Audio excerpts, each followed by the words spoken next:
Om.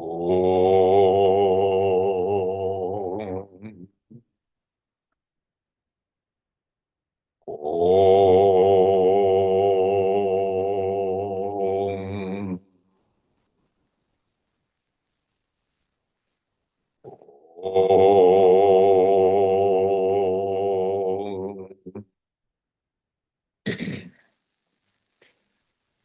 Gurur Brahma, Gurur Vishnu, Gurur Devo Maheshwaraha, Gurureva Param Brahma, Tasmai Shri Gurave Namaha.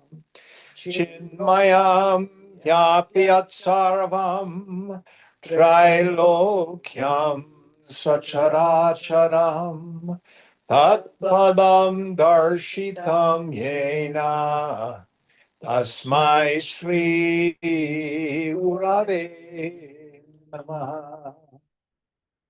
Tvameva Mata Cha Pita Tvameva Tvameva bandhuscha sakha tvameva Tvameva vedya dravinam tvameva Tvameva sarvam mama deva deva Tvameva sarvam mama deva deva. Jai Guru. Om Sahana Bhavatu, Sahana Bhunaktu, Sahaviryam Karavavahai, Tejasvinavadhitamastu ma vidvishavahai. Om Shanti, Shanti, Shanti.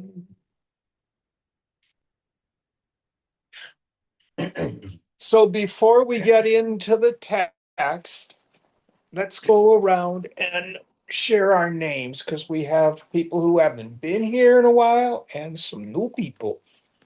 Start with you. Hi, I'm Deepa. Hi, I'm Marina. I'm Trevor. Anand. Well, Daniel.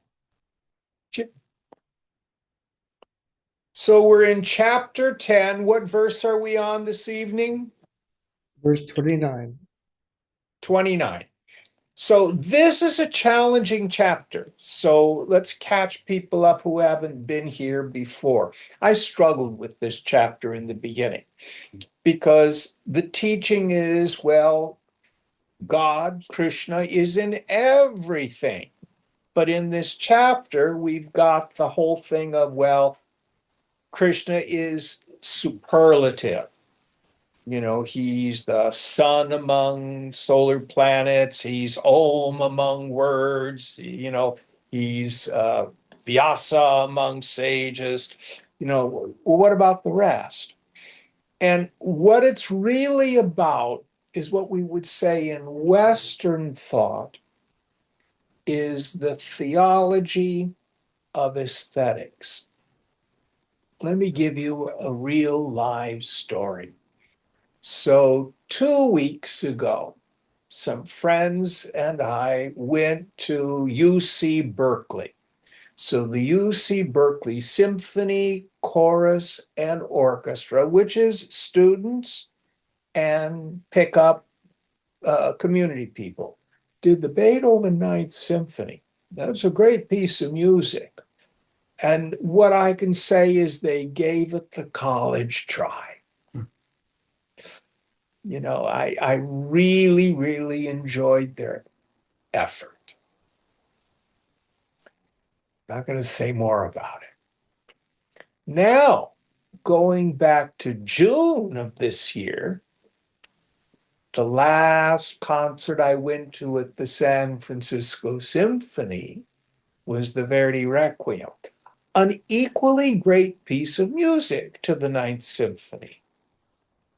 But a world-class orchestra, a world-class conductor, a world-class group of soloists, a world-class chorus.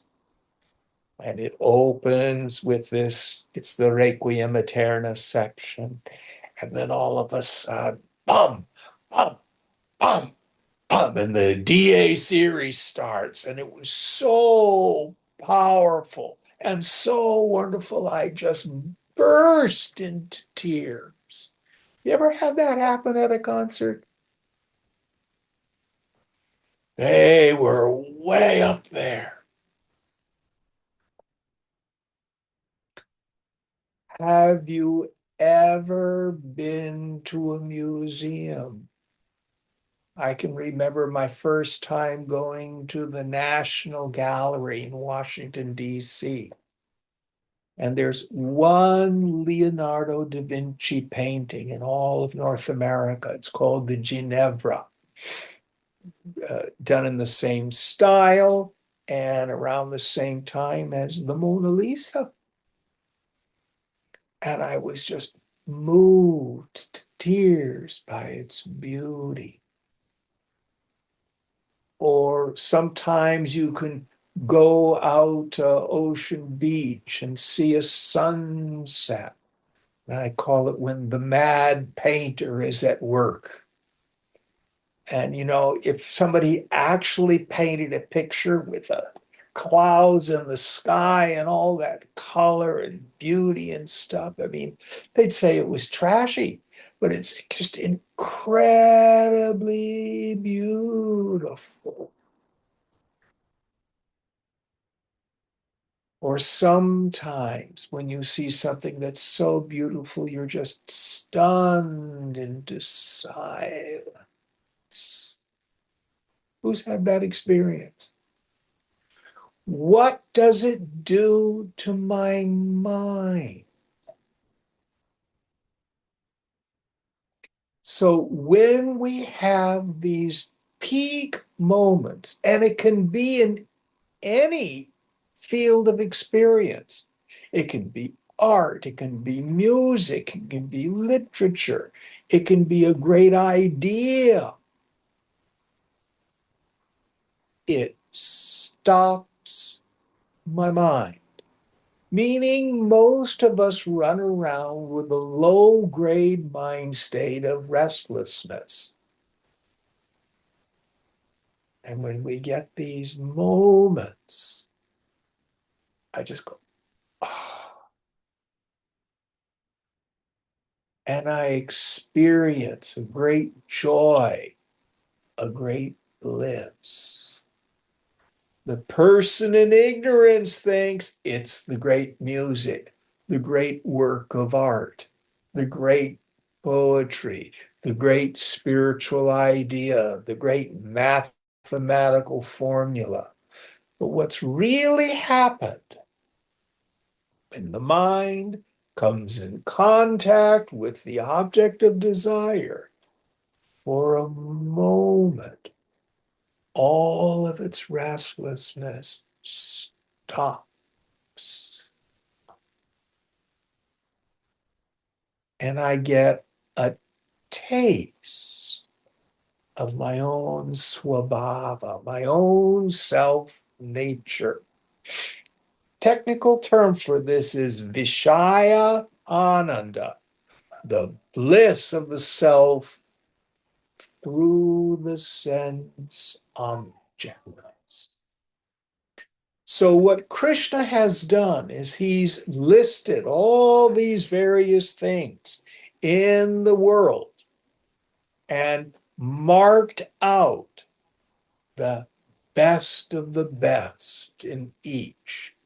But what's implied in all this, what are the things that stop my mind?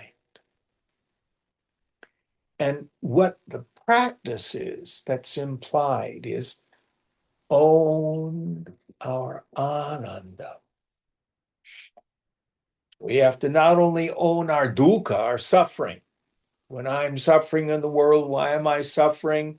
Always, without exception. It's kama, craving. Raga, attachment. Dvesha, aversion. Bhaya, fear. I've projected my desire for happiness into an object. And when I don't get what I want, I'm unhappy. So, in order for us to develop the desire to be free from attachment, we have to see what's causing the suffering. But the flip side of this, we also have to watch. We have to own our ananda. So, ice cream, good music, great sex, a beautiful work of art, they all do the same thing to my mind. Yes. Desire, object desire become one. For a moment, the mind ceases, technical term is its viksheva shakti, it's projecting power. It's craving, it's desiring, it's underlying low-grade restlessness that most of us walk around with all the time. In my ignorance, oh, that symphony was so good. I got to get better seats and a season subscription next year. It makes me want to get more of that object. But what Krishna is implying here, whenever I have an experience that stops my mind, what do I mean by that phrase? When the projecting power, when the low grade restlessness has ceased, and sometimes it's not so low grade, that is a taste, that's a kiss of the bliss of my own self nature.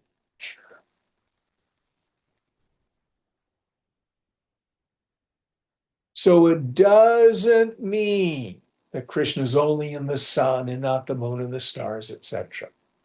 It means, the sun is so beautiful and bright. And when I'm feeling the warmth of the sun and I'm happy, that happiness is a taste of my own self nature. Any thoughts about this or questions? Hi, Jim. This is Atik. Hari Om. Hey, I have a question. So this self nature, this is still a level more grosser than the actual self, right? The actual self is more subtle than bliss, which is something we can This is experience. a mind state. This is a mind state. No, wait, we have to really define our terms. Ananda is another word for the self. Some people translate it as bliss absolute. For now, a better translation is it is the wellspring of all happiness, the fountainhead, the source. Because myself is bliss absolute, my mind can be blissful. It is the mind reveling in the self that makes my mind blissful. And I have absolute proof of it, Atik. Do you like deep sleep? Yes. What object causes the happiness, the bliss of deep sleep? Lack of objects. More, it's the lack of your mind. Yes. Your mind is all folded up into its causal state. That's what we call vasanananda, the bliss of the mind in its seed form. And the worse my problems, the more I love deep sleep. So what it proves to us is happiness is not inherent in the objects. If that were so, everybody would like the same stuff, and we don't. We all like different stuff. Mm. What it does to my mind is the same. And it will vary in intensity. and it will vary in duration depending on how completely the experience of the particular object met what my unconscious expectations are of what's good. Someone else could have gone to hear the Verdi Requiem in June and have been bored to tears. So the bliss was not in the Verdi Requiem. It's what it did to my mind. Is that make it a little clearer? Yes, Jim. Excellent question. All right.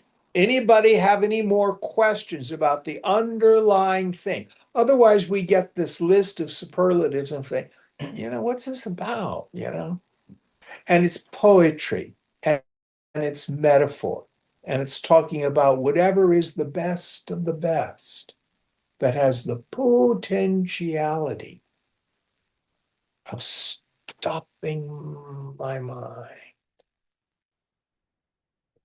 I have a question, Jim. Sure. Why is it a list? Why is it different things rather than like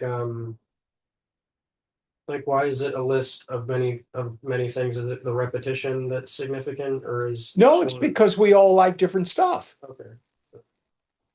Who here likes coffee? Who here doesn't like it? Who here likes anchovies? Ah, we found something. Everybody hates anchovies here. Some people love them. Who wants a good steak? Ugh, someone else. See, no object in and of itself is inherently pleasurable to everybody. But if we look at other things like who experiences wetness and water? Everybody. Who experiences heat and fire? Everybody. Who experiences sweetness and sugar? Everybody.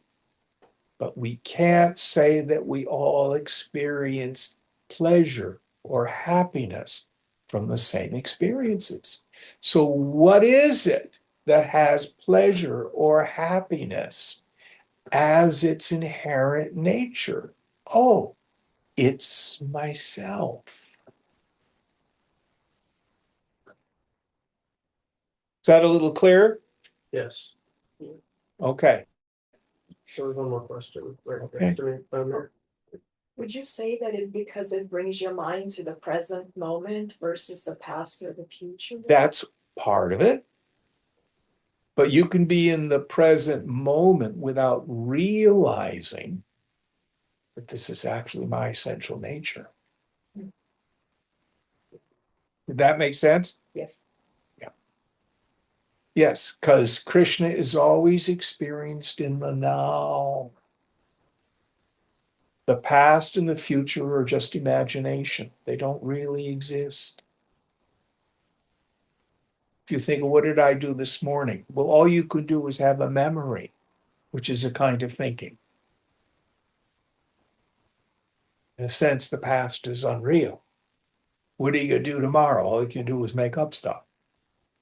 You have no idea what tomorrow's going to bring. Right here, right now. There's the potentiality. Now, what you've touched on, the yogi learns to drop her mind without the need of a superlative object. Did that make sense? Yes, no, I can't see very well. Yes. I'm legally blind, so you got to verbally answer. I can't tell if people are shaking hands. Okay. All right, let's go on with our scripture. Anantashasminaganam Varuno Yadasahasam Pitruna Maryama Chasmi Yamasam Yamatamaham. I am Ananta among Nagas. I am Varuna among water deities. I am Aryama among the ancestors. And I am Yama among controllers. Yes. So again, these are all the various superlatives of mythological beings that occur in Hindu mythology. And the last one is the only one I'm going to really point out. Who's Yama? Death. Death. Yes. Death is the top controller of everything. There's so much implied in that because it doesn't just mean the death of the human body. It means everything. Prior non-existence comes into existence for a while, and then Lord Yamaraj, bye-bye, gone.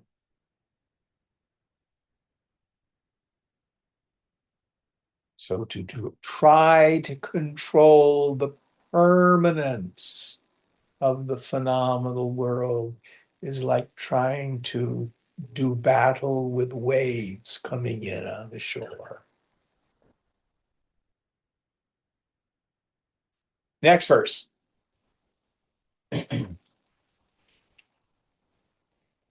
प्रह्लादश्चास्मि दैत्यानां कालः कलयतामहं मृगाणां च मृगेन्द्रोऽहं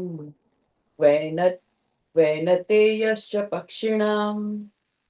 I am Prahlada among Daityas, Time among reckoners, the lord of beasts or the lion among animals, and Vainateya or Garuda among birds. Yes.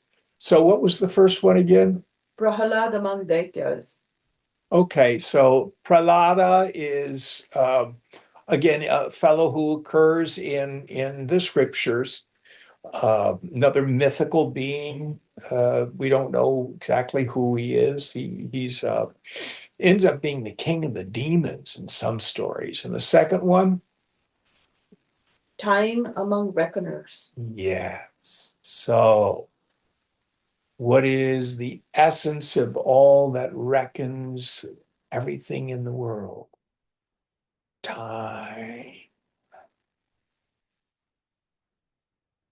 And the physicists are now just absolutely coming up with all sorts of amazing things about time. Most of us think that time is an absolute, just clicks by in the clock. But if you're going really fast, your experience of time is very different. I was watching a YouTube video today that some scientists are positing that our entire phenomenal universe is taking place inside a black hole. That's pretty weird. As things approach the event horizon, it looks like they just stop. Time seems to stop. But what's even more interesting is how the mind experiences time. So you go to a concert event and 2 hours go by like that. And what about the 50 minutes in the dentist chair? I don't know about you, but that's for me the longest 50 minutes that goes on in my life.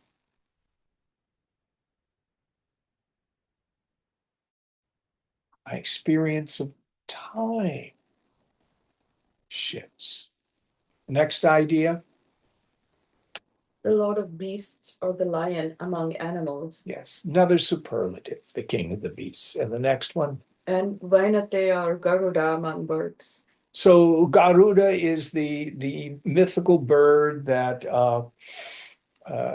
takes us to the infinite. And next verse. Pavanaha Pavartamasmi Rama Shastra Vritamaham Jashanam Makarashchasmi Strotasamasmi Janavi. Among purifiers, I am the wind. Among warriors, I am Rama. Among fishes, I am the shark. Among rivers, I am the Ganges. Yes. So again, the first idea among Among purifiers, I am the wind. yeah. So if there's a bad smell or stuff like that, you bring the wind up and it cleans out the fetid odors and things like that. The next one, next idea. Among warriors, I am Rama. Oh yeah. Rama knows how to kick butt. He was the top guy. Next one, Among fishes, I am the shark. pretty obvious. Next one, Among rivers, I am the Ganges. yes. Not only is it an incredibly long and great river in the Indian subcontinent, but also considered sacred. It's the holiest of the rivers in the Indian subcontinent, South Asian subcontinent. Next verse. Sarganam Madirantascha Madhyam Chaivahamarjuna Adhyatma Vidya Vidyanam Vadaha Pravadamaham. Among creations, I am the beginning, the middle, and also the end, O Arjuna. Among sciences, I am the science of the self, and I am the logic in all arguments. Yes. So, first idea again. Among the creations, I am the beginning, the middle, and also the end. So that is the essence of all creation of any kind. There's a beginning, there's a middle period where it exists, and then it goes away. Next idea. Among sciences, I am the science of the self. Yes. Veda Anta. Veda, I mean, the word Vedanta literally means the study of the end of the Vedas, meaning the philosophy and practice that's found in the Upanishads, the concluding portion of the Vedas. But another meaning is this. Veda comes from the Sanskrit root vid, which means to know. What knowledge is that by which everything is known, without which nothing can be known, beyond which there is nothing to know? What is the anta, the end of knowledge, Veda? This is the science of the self, Atma Vidya. This is the Vedanta. So that is Krishna himself. Next one. Next idea. Among sciences, I am the science of the self. That's one we just did. Oh, sorry. And I am the logic in all arguments. Yes. So one of the things that real spirituality presents to us, it is never illogical, and it never asks us to believe something that cannot be reasonable. I like to say real spirituality is profound common sense. Now, sometimes we will hear a spiritual hypothesis that seems absurd in the beginning. My favorite example, if you study the Mandukya Upanishad, it's traditionally studied with the Gaudapada Karika. Karika is a gloss. It's shorter than a bhashya, commentary. A gloss is like liner notes, notes in the margin of a book. So Gaudapada has 4 chapters in his gloss on the Mandukya. And in the 4th Karika, in the 2nd chapter, which is titled Vaipatya, falseness, he says the phenomenal world is quite unreal. And the proof of its unreality is that you can see it. Then he systematically goes into proving it. Or to put it another way, when we start off, the table's real, the chair's real, Deepa's real, the lamp is real. God mystery. But in the end, I am Atma Brahma. This self is Brahman, meaning your essential nature is what God is, and it's the only thing you will ever know for certain. What's mysterious is this world. It's exactly the opposite of what we think in the beginning. But that seems illogical at first. But as we dive deeper, we see actually it's the only reasonable, logical outcome.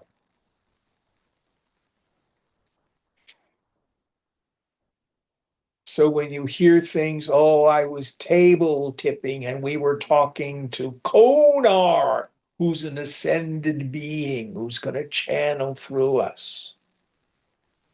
Is that real? Is that logical? Perhaps to believe something without any reason behind it. Now, we have to be very careful because one of the things that we have to discard, agreement is not a test of reality. Just because a whole lot of people believe it doesn't make it true. Even in just our daily transactions, all you have to do is watch 2 different news channels, one from the right, one from the left, and they have a completely different view of what's going on. In Europe, for hundreds and hundreds and hundreds of years, everybody believed the world was flat. If you sailed west, you'd fall off the edge of the world. Didn't make it true.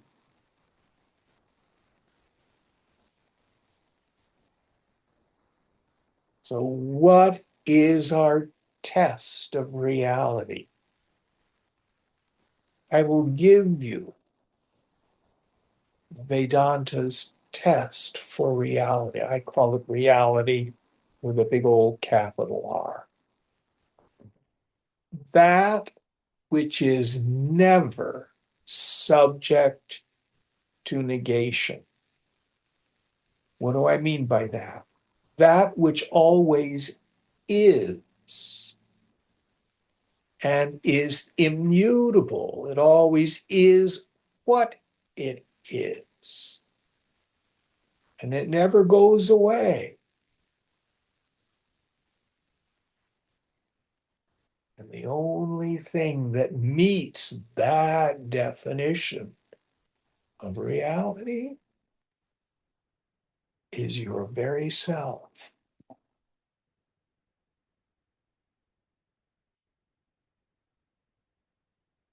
Not your ego, not your body, but who you really are. Okay, next verse.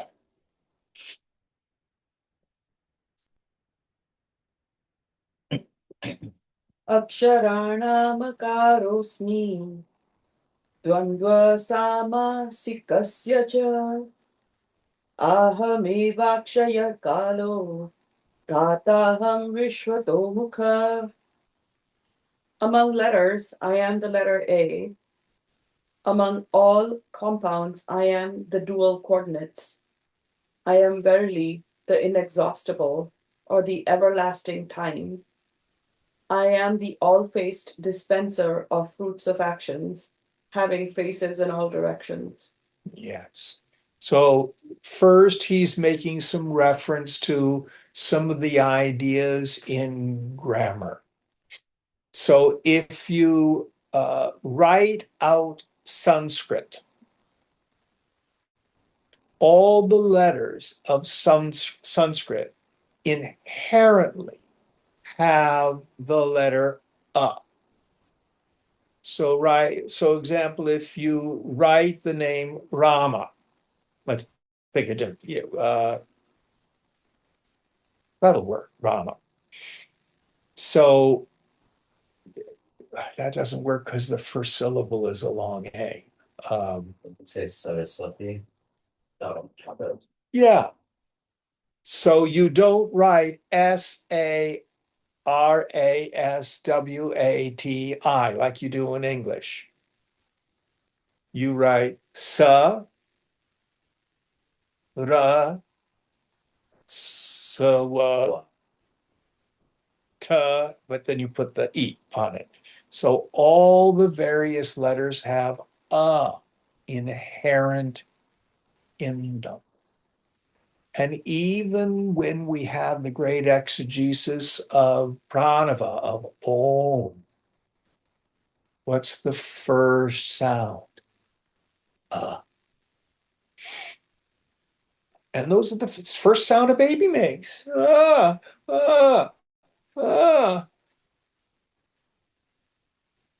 So that's what's inherent there. The next idea.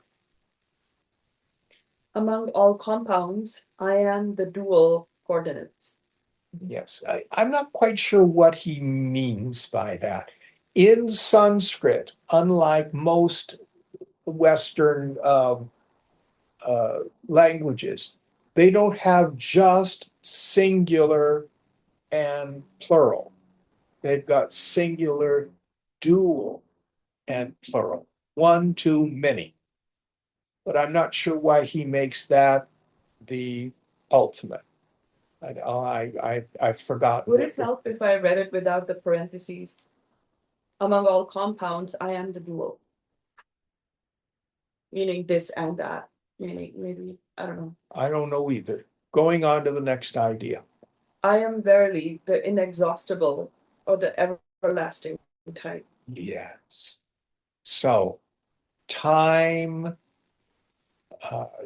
in another part of Gita, he'll say, I am all devouring time. So Krishna, sometimes you'll see paintings of him with his mouth wide open, and all these beings are going into his mouth, bodies stuck on his teeth and stuff like that. Time devours everything.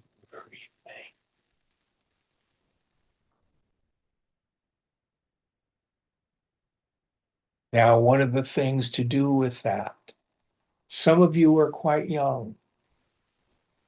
I tell you, I'm an old man. A human life is really short.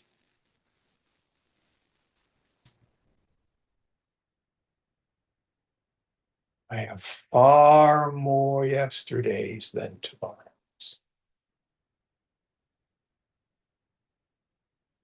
Before you know it,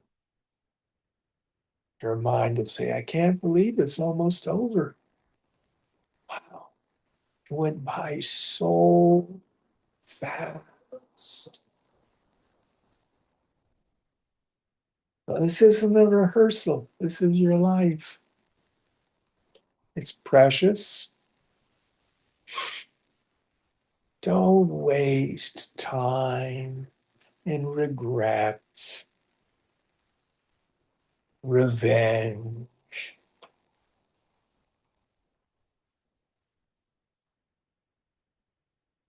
Miserable, because before you know it, you're going to be old and then it'll be over.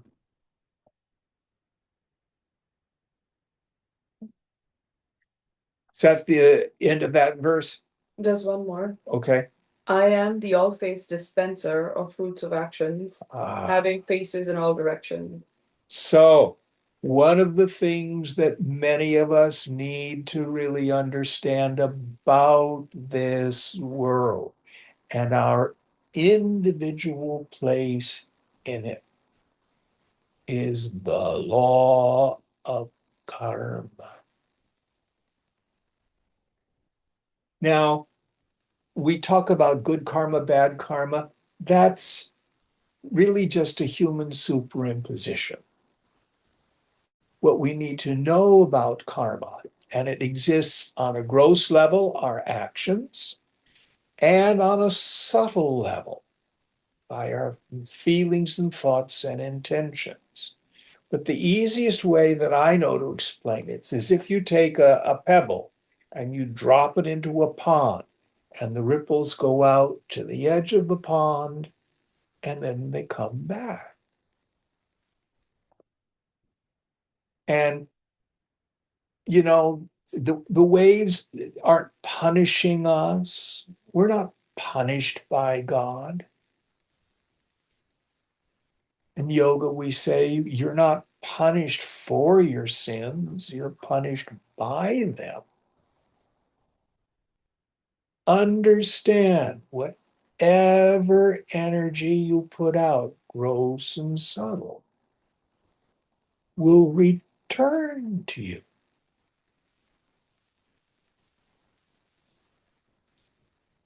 So one of the yamas and niyamas of yoga, asteya, what's that mean? Do you know that one, Anand? That being something like Non-stealing, non-seating. Sorry, not stealing. Yeah, stealing. yeah. Why shouldn't you steal? Is there a God who's going to punish you? Are you smart if you steal and you get away with it?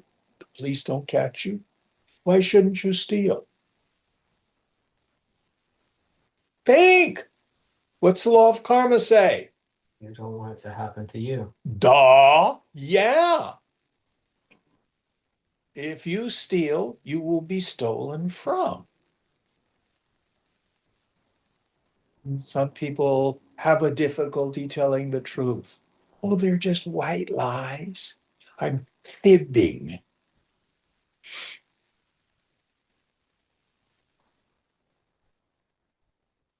Yamas and niyamas say satyam. What's satyam? Truth. And integrity. Why shouldn't you lie to people? Why should you be truthful? If you lie to people, you will be lied to. So the Christian gospel says, do unto others as you would have them do unto you. The Chinese proverb says, don't do to others what you don't want done to you. Yoga says, it will be done unto you as you have done to others. Bas. No escape. This is the law of karma. Oftentimes in the 12-step groups, you'll hear this slogan. If you want self-esteem, do esteemable actions. Why would that work? If you do esteemable actions, karmically, the good juju comes back to you.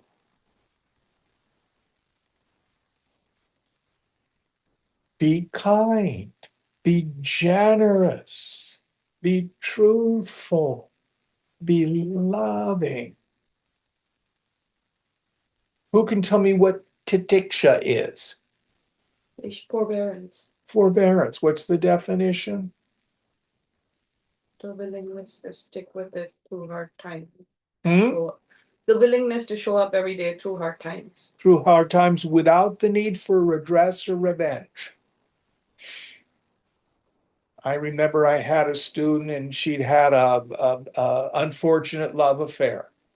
And she'd been reading a little bit about Sankalpa and stuff, so she was at home sending essentially curses to her ex-boyfriend. And I said, stop it.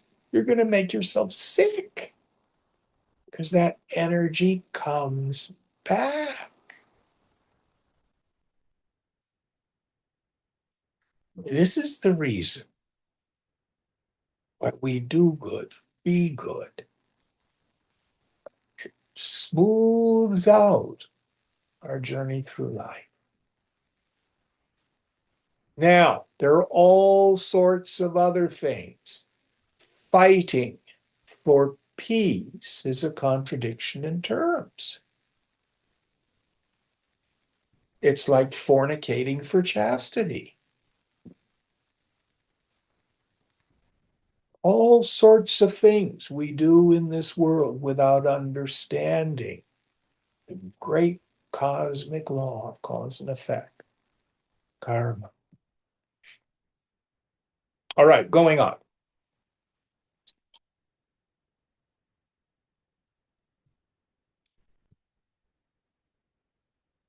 Mrityuha sarvaharascha ahamutbhavascha mrityu sarvaharaschaha mutbhavascha bhavishyatam kirti shrirvakyanarīణam smritirmedha vritikshama. And I am all devouring death and the prosperity of those who are to be prosperous. Among the feminine qualities, I am fame, prosperity, speech, memory, intelligence, firmness, and forgiveness. Yes, so let's parse this one. The first one. I am all devouring death. Yes, everything ends. Every experience dies. Every person dies. One of Swamiji's, my favorite sayings of his, graveyards are filled with indispensable people.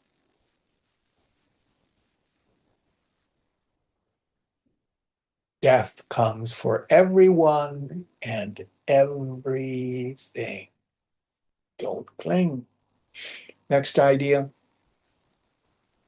And the prosperity of those who are to be prosperous. Yes. So what is it that so many of us want out of this world? We want to be successful. Prosperity here doesn't mean just that we pile up a lot of money.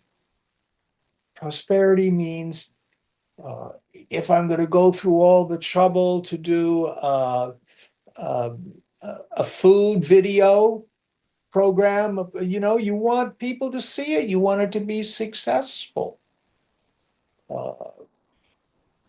You go work on getting an anthropology degree. You want to be successful. You want to do well in that course. So you're lawn bowling. Don't you want to win? Yes. Yeah. So of all these activities, the prosperity is, I want to do well in the world. Now, the idea here is not for the sake of our ego. The tradition does not invite us to be competitive. That's silliness. That just makes you suffer. Ambition, be ambitious for God. But always strive to do your best. Strive for excellence. Do your best. – Let God have the rest. Next idea. Among the feminine qualities, I am fame. This doesn't mean uh, ladies are famous. It means in grammar. So we have three grammatical genders in Sanskrit: masculine, feminine, and neuter. So in Sanskrit, the word for fame is a feminine noun. Just like in Spanish, you have the word like la mesa. What's la mesa? The table. Is that a lady table? It's grammatical. Going on. Prosperity. We did that one. Speech. I'm sorry. Speech. What about it? It's one of the qualities. The feminine qualities, it's a list. Oh, yes. Prosperity, speech. Fame, memory, Yeah, intelligence, firmness, and forgiveness. yes. These are all grammatically feminine gender. Going on. Brihat sama tatha samnam, Gayatri chandasamaham, Masanam margashirshoham, Mritunam kusumakaraha. Among hymns also I am the Brihat Saman. Among meters, Gayatri am I. Among months, I am parts of December, January, or Margashirsha. Among seasons, I am the flowery spring. Yes. So the first idea, Among hymns also I am the Brihat Saman. so this is a particular hymn in the Sama Veda, considered very beautiful. I do not know it. The next one, Gayatri. Among meters, I am the Gayatri. So the Gayatri mantra is used to be given only to boy Brahmins. Now girls do it, and even non-Brahmins do Gayatri. Anybody do Gayatri mantra in the morning? Do you have your hand up? Yeah. Yeah. Anand does it.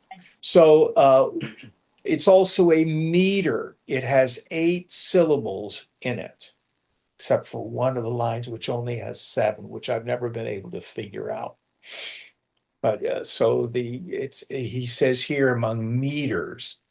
So like all these various shlokas that we have throughout Gita, da da da da ba dum bum bum, 8 syllables. Da da da da ba dum, 8 syllables. All that goes back to Gayatri mantra. All right, next idea. Among months, I am parts of December, January, or Margashirsha. I do not know why that is superlative, so we'll skip it. Oh, I can tell you why. Why? Because the sun goes up after. Oh, after the winter solstice, of course. Yeah, and this is the month where you like basically do a lot of auspicious activities, and then after that you start the weddings. So it's that auspicious month. Okay, thank you. Among seasons, I am the flowery spring. And of course, that's obvious. It's the most beautiful time of the year when flowers come out, when crops begin to sprout and things like that. Is that the end of it? Mm-hmm. Okay, next one.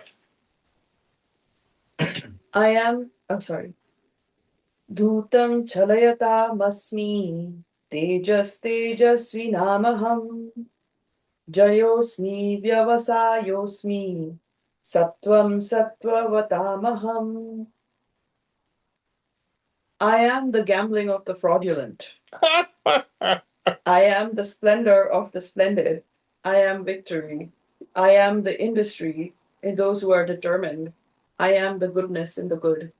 So if you're a rascal, a fraudulent, you gamble. Which is very funny, because what's this war about? He gambled away the kingdom, right? Yeah. Yudhishthira should have gone to Gamblers Anonymous. We never would have had a war. Next idea. I am the splendor of the splendid. Yes. So,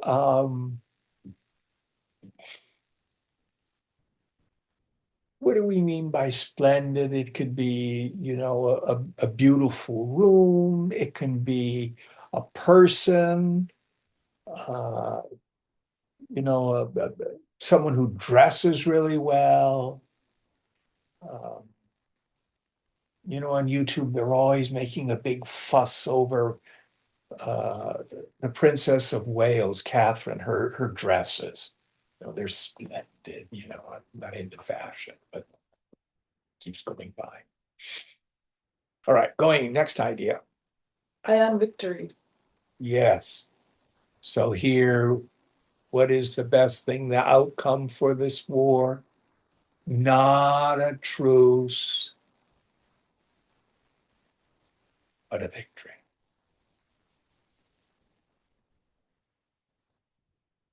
One of the things Patton said, the general in the Second World War, he believed in reincarnation. He thought it was a reincarnation of Hannibal. And this idea, nothing is more righteous and more pleasant for a soldier than a righteous war. You want to really defeat evil, because usually war is not so black and white. Next idea.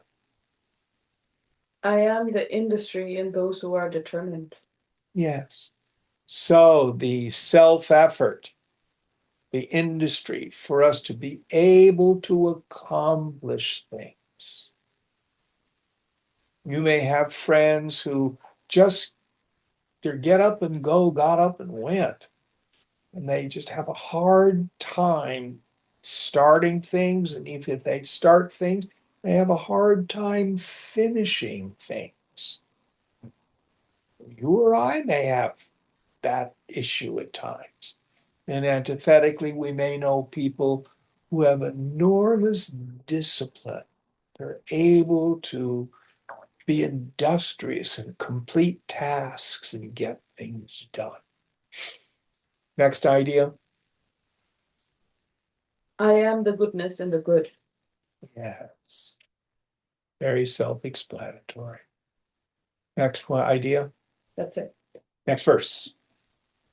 Vrishnina Vrishninam Vasudevosmi Pandavanam Dhananjaya Muninamapyaham Vyasa Kavinam Kavihi.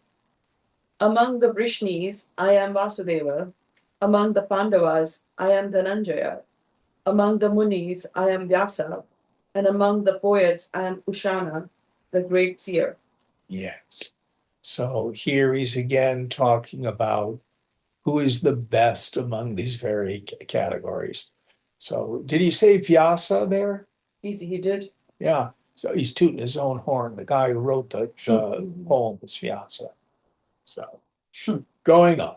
Oh, there's so many circular references here. Vrishni is the clan of Krishna, Yes. of the Yadavas. And then Dhananjaya is Arjun himself. Yes. Yes. And then Vyasa is the rishi who wrote the book. Yeah. And then among the poets, I'm Ushana. I don't know who that is, I but don't know either. That's funny. What happened to dissolving ego? Well, he's just telling the truth. Whatever. Going on. It's wonderfully self-referential. Going on. well, he is the original ego. Dando damayata masmi nitir asmi jigishatam monam chaivasmi guyanam jnanam jnanavatamaham. This is a good one. Among punishers, I am the scepter. Among those who seek victory, I am statesmanship. And also among secrets, I am silence. And I am the knowledge among knowers. Yes. So the scepter here is the symbol of regal authority. Mind you, this was before systems like democracy. So the one who dispenses justice is the ruler. That's what the scepter symbolizes. Second idea? Among those who seek victory, I am statesmanship. Yes, so very interesting. It's not so much the person who's got the biggest army or the biggest bomb, but the one who can perhaps use diplomacy to come to a solution. Next idea? Also among secrets, I am silence. Yeah.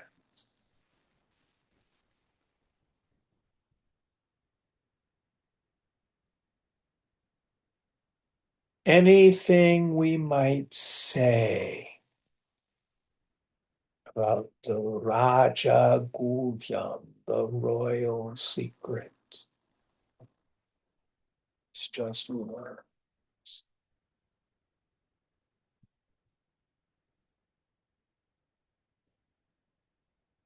I can remember one time I was with Swamiji, and one of the disciples, people coming up there, comes up and said, Swamiji, we need to have a talk. He looks at her. He says, what is there to talk about? Talking is stupid. They just emptied out.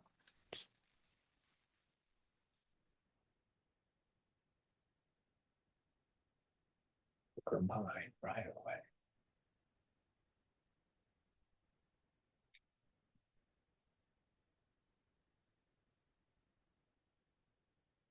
Next idea. I am the knowledge among knowers. Yes. And the reference here is what knowledge is it, which is the end of knowledge. That's Atma Vidya, Brahma Vidya, knowledge of reality, knowledge of the self. Next one, That's it. next verse. Yacchapi sarvabhutanam bijam tadaham arjuna na tadasti vina yatsya anmaya bhutam characharam. And whatsoever is the seed of all beings, that also am I, O Arjuna. There is no being, whether moving or unmoving, that can exist without me. So again, he kind of wraps this whole idea up that he or self or consciousness, God, is the origin, the seed of all existence everywhere.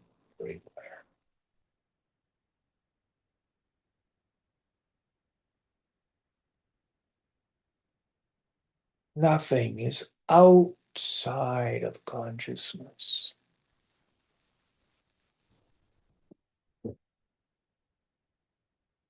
So it's not just the superlatives, it's everything is in Krishna, is of Krishna. That's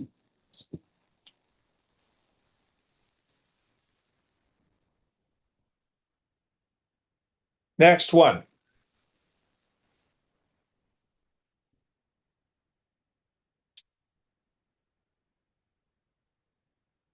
Nantosti mama divyanam vibhutinam param tapa esha tuddeshata prokto vibhuter vistaro maya. There is no end to my divine glories, O Parantapa, but this is but a brief statement by me of the particulars of my divine glories. Yes. So this list of the superlatives that can stop our minds, there's no end to it. But it also here means everything, because what brings one person happiness may not be the same for another. And we have to be very clear that we don't want to mistake God's glories for God itself.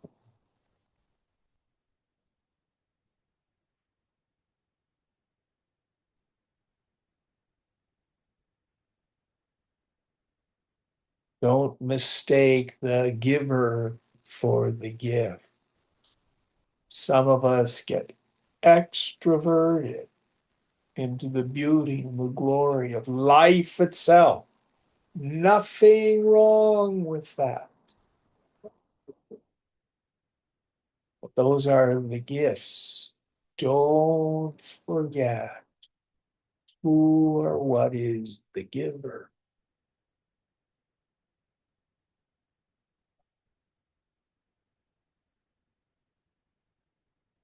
I think that may be the last verse. Is there more? There's more. Okay. Yadyadvibhutimat sattvam Shrimadujimmatev cha va tattadevavagachatvam mama tejomashasambhavam. Whatever it is that is glorious, prosperous, or powerful in any being, know that to be a manifestation of a part of my splendor. So, whatever it is in this world that stops my mind, that gives me that taste, it's nothing more than a moment of the mind freed from its extroversion, coming home to the self. So the foolish person goes out in the world, and the desire and object of desire become one. Oh, that was so cool. That was such a great widget, whatever person, place, thing, or situation. And what does that do? It makes me want to repeat that experience. Then I start down the road of craving with its inevitability of frustration and suffering. The yogi can dance with the objects of the world. A desire and object of desire become one. Oh, that really stopped my mind. Krishna, Krishna.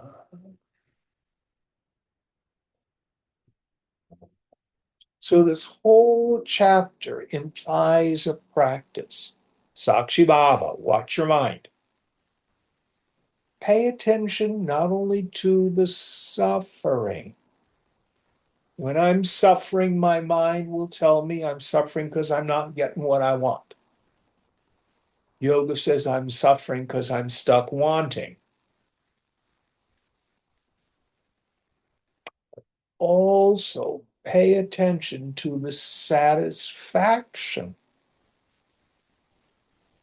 When I experience this joy, this pleasure, and the satisfaction I get from a person, place, thing, or situation, own your ananda.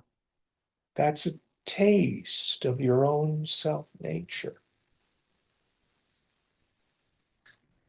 Why? Because then we're not caught up in the phenomenon of needing to repeat that experience to get another squirt of the juice. Now, along with this practice, this is why meditation is so important.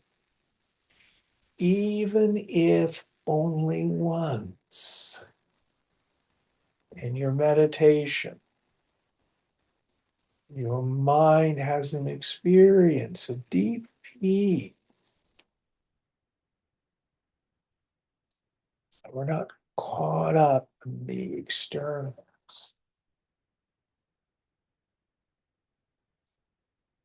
The mind will remember it.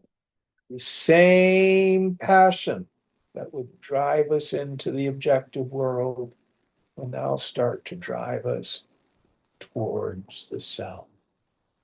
This is our mumukshutva, the burning desire for freedom.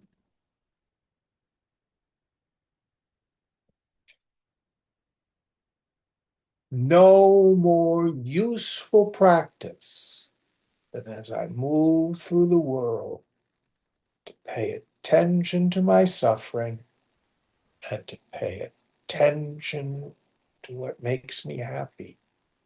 Understanding my suffering is not caused because I don't have what I want. My suffering is caused because I'm stuck wanting. And the happiness I experience is not because I got what I wanted. It's because I used the object, the Vishaya, the sense object, to momentarily induce the mind state freed from the longing. Vishayananda, the bliss that we taste through dancing with the sense objects. All right, how much more in this chapter? Quite a bit? One more. One more. Let's do one more though. Atava bahunaytena kim gyatena tavarjuna vishtapyahamidam kritsna mekamshena sito jagat. But of what avail to thee is the knowledge of all these details, O Arjuna? I exist supporting this whole world by one part of myself. Yes. So the whole universe in one little teeny tiny corner of God's infinite being is the whole cosmos.